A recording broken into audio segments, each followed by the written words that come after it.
j'ai réfléchi, j'ai eu des commentaires et ils m'ont dit que pourquoi pas commencer un projet du début jusqu'à la fin. Et j'ai trouvé ça normal et donc je commence un projet devant vous jusqu'à faire tout ce qui est dans le projet jusqu'à la fin. Et le projet que j'ai choisi, ça serait le projet dont vous voyez l'image en question. Voilà, c'est l'un de mes projets que j'ai fait. J'ai fait le rendu dans SketchUp et j'ai fait le rendu, j'allais dire, dans V-Ray SketchUp. Donc, on va commencer. Moi, je vous dis, l'objectif, c'est de faire un rendu super réaliste. C'est pas de faire une volumétrie ou pas. Et pour ces champs de formation, je vais encore commencer un tuto pour ça. Mais pour le moment, nous allons commencer un tuto qui va commencer du début jusqu'à la fin. Donc, sans plus tarder, nous allons rentrer dans le but du sujet.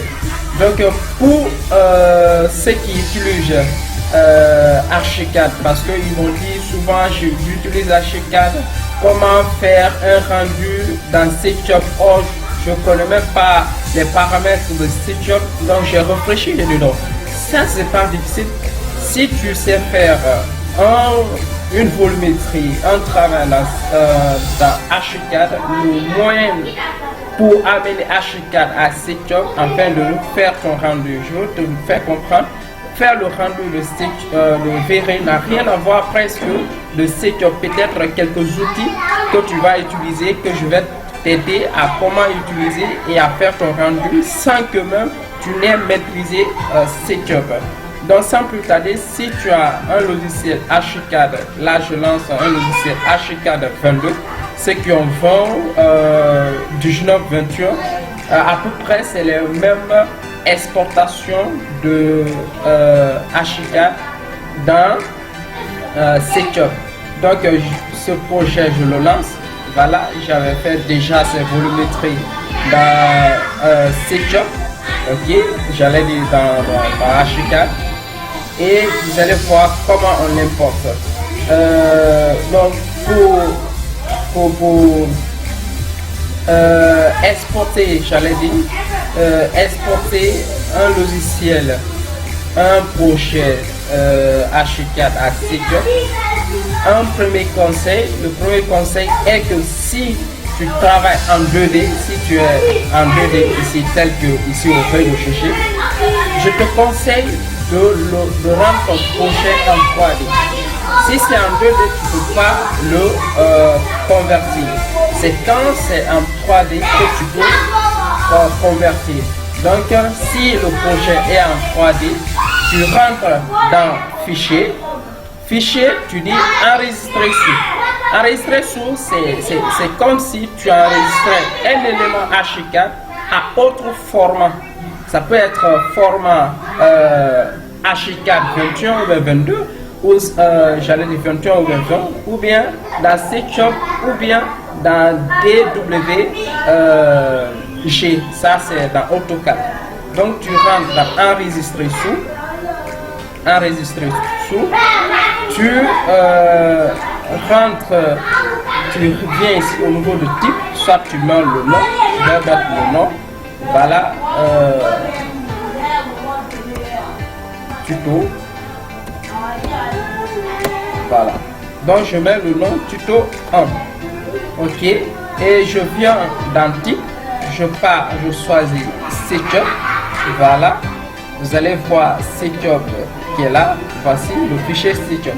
Pour cliquer sur SketchUp, après, pour partir, choisir l'endroit où vous voulez que cela soit installé. Moi, je le mets dans le bureau et je clique enregistrer. Une fois enregistré, voici les calques du projet Archicad. Donc, tout ce que tu as utilisé dans Archicad sont là. Si tu veux un élément n'apparaisse pas dans SketchUp, tu peux cocher ou décocher. Ou si tu veux que tout apparaisse, tu n'as qu'à cliquer et là tu vérifies la version auquel tu veux exporter. Et moi j'utilise la version SketchUp 2017, donc je laisse à 2017 et je mets OK. Donc vous laissez que l'élément H4 se convertit en C-job. Voilà, c'est en train de se convertir comme ça. Voilà, on laisse que ça se convertit. Voilà, si vous avez un bon PC, ça fait rapidement et ok, c'est presque chargé.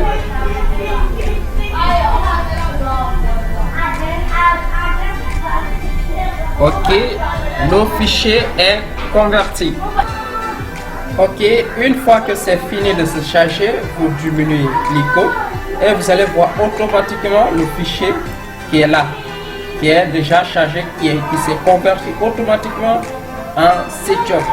On se fait comprendre? Donc ça s'est converti en C-job. J'allais dire, voilà, on avait écrit tuto 1. Voilà, j'ai dit. Ça se convertit automatiquement et le fichier vient en fichier C-job. Donc vous ouvrez le fichier C-job. Ok, une fois que le fichier est ouvert, vous cliquez commencer. Ok, et ok. Vous avez le projet qui sort en C-job.